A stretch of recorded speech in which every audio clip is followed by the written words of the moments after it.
ସମସ୍ତେ ଓଡ଼ିଆରେ 12 ମାସର ନାଁ ଜାଣିଛ? ପ୍ରଥମ ମାସର ନାଁ କହିଲ? ଗ୍ରୀଷ୍ମ। ମାସର ନାଁ ଋତୁ ନୁହେଁ? ବୈଶାଖ। ତାପରେ ଜ୍ୟେଷ୍ଠ। ତାପରେ ଆଷାଢ଼। ତାପରେ ଶ୍ରାବଣ। ତାପରେ ଭାଦ୍ରବ। ଭୁଲ ହେଲା। ଆଷାଢ଼ ଶ୍ରାବଣ ତାପରେ ଭାଦ୍ରବ ତାପରେ କାର୍ତ୍ତିକ କାଇଁ କହୁଛ ଏଇଟା ଭୁଲ ହଉଛି। ଠିକ ଅଛି ମୁଁ ଏବେ ତମକୁ ପୁରା ସଠିକ ଭାବରେ 12 ମାସ ନାଁ କହିବି। ହଉ ହଉ ଠିକ ଅଛି 6 ଋତୁ ନାଁ କହିବି ହେଲା। ଏବେ ଗାଇବା ଆମ ସାଙ୍ଗରେ ଠିକ ଅଛି। ହଉ ଷ୍ଟାର୍ଟ କରିବା। ବନ୍ଦ କରିଦେବି।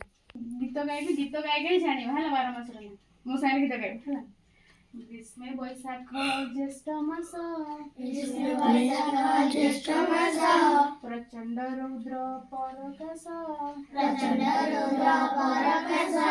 ବର୍ଷାରେ ଆଷାଢ଼ ଶ୍ରାବଣ ମେଘ ବରଷେ ଘନ ଘନ ଭାଦ୍ର ଆଶ୍ୱିନ ଶରତରେ ନିର୍ମଳ ଶୋଭା ଜଗତରେ ହିମେ କାର୍ତ୍ତିକ ମାର୍ଗଶିର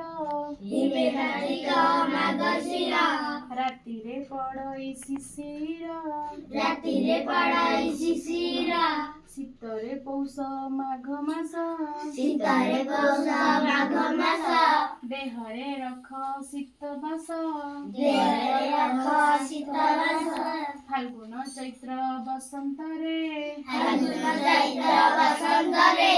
ମୃଦୁମଳୟ ମନୋହରେ 12 ମାସର କଥା ଏହି ହେଜ ବାଳକେ ମନ ଦେଇ। ଆଚ୍ଛା କହିଲ ଓଡ଼ିଆ ମାସର ନାଁ ପ୍ରଥମ ମାସର ନାଁ ତାପରେ ଭାଦ୍ରବ ତାପରେ ମାର୍ଗଶିର ଠିକ ଅଛି 6ଟି ଋତୁ ବି ତା ଗୀତ ମଧ୍ୟରେ ଅଛି। ଗୀତର ନାଁ କହିଲ କଣ କଣ 6ଟି ଋତୁ? ଗ୍ରୀଷ୍ମ ବର୍ଷା ଶରତ